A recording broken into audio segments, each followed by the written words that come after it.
quadrilatère suite, on va maintenant étudier le carré. Alors, le carré, c'est souvent le quadrilatère comme site quand je demande le quadrilatère le plus simple. Alors moi, j'ai tendance à pas être d'accord avec ça. Je trouve que le carré, au contraire, c'est le quadrilatère le plus compliqué. Pourquoi le plus compliqué? Parce que c'est celui qui va avoir le plus de propriétés. Alors, en tout cas, à défaut d'être le plus compliqué, on pourra dire que c'est le plus complet. Reprenons les choses au début. Quelle est la définition d'un carré? Un carré, c'est un quadrilatère qui possède 4 angles droits et 4 côtés égaux. Donc 4 angles droits pour le carré. Et là, vous regardez ces 4 angles droits et ça doit normalement vous faire penser aux 4 angles droits du rectangle. Donc puisque le carré possède 4 angles droits, le carré est un rectangle. Le carré a aussi 4 côtés égaux, et là ces 4 côtés égaux doivent vous faire penser au losange. Puisque le carré a 4 côtés égaux, le carré est également un losange.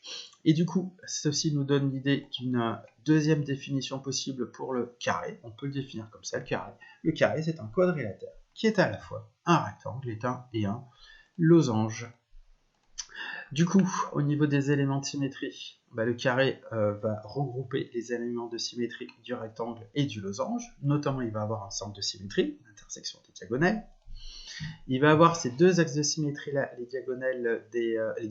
médiatrices des côtés, qui sont les axes de symétrie du rectangle, mais il va aussi avoir ces axes de symétrie là, les diagonales, qui sont les axes de symétrie du losange. Donc le carré au total va avoir 4 axes de symétrie. Au niveau des propriétés, donc là on va faire quand même un petit peu court. Le carré, donc il a ses quatre côtés égaux. Il a ses 4 angles droits, pardon, 4 côtés égaux. Donc les côtés opposés sont égaux, les côtés opposés sont parallèles, les angles opposés sont égaux, la somme des angles consécutifs est égale à 90 degrés, bref, toutes les propriétés du parallélogramme. Également, les diagonales du carré vont se couper en leur milieu. Mais comme le carré est également un rectangle, ces diagonales, en plus de se couper en leur milieu, elles vont avoir la même longueur. Et comme le carré est un losange, ces diagonales, en plus de se couper en leur milieu et d'avoir la même longueur, vont être perpendiculaires. Il y a beaucoup de choses à dire sur les diagonales du carré. Donc, les diagonales d'un carré se coupent à leur milieu, sont de même longueur et sont perpendiculaires. On va faire une petite synthèse de cours autour de tout ça. Le carré, donc, définition. Le carré est un quadrilatère qui possède 4 angles droits, 4 côtés de même mesure. Du coup, cette définition, elle peut se traduire par un carré est un quadrilatère qui est à la fois un rectangle et un losange. Ce qui veut donc dire que le carré aura donc toutes les propriétés du rectangle, du losange, et également, bien entendu, du parallélogramme.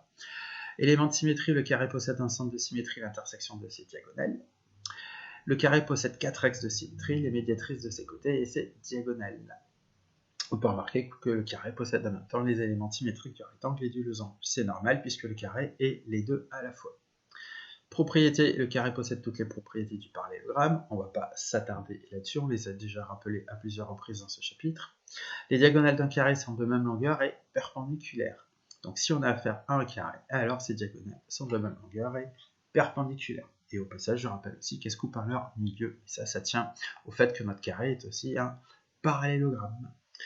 Voilà, fin de la leçon sur le carré. Je vais vous demander de la recopier. Vous trouverez donc dans le dossier de la semaine une partie cours qui s'appelle le cours partie 3, qui touche au carré. À vous de recopier ça, à vous d'apprendre tout ça.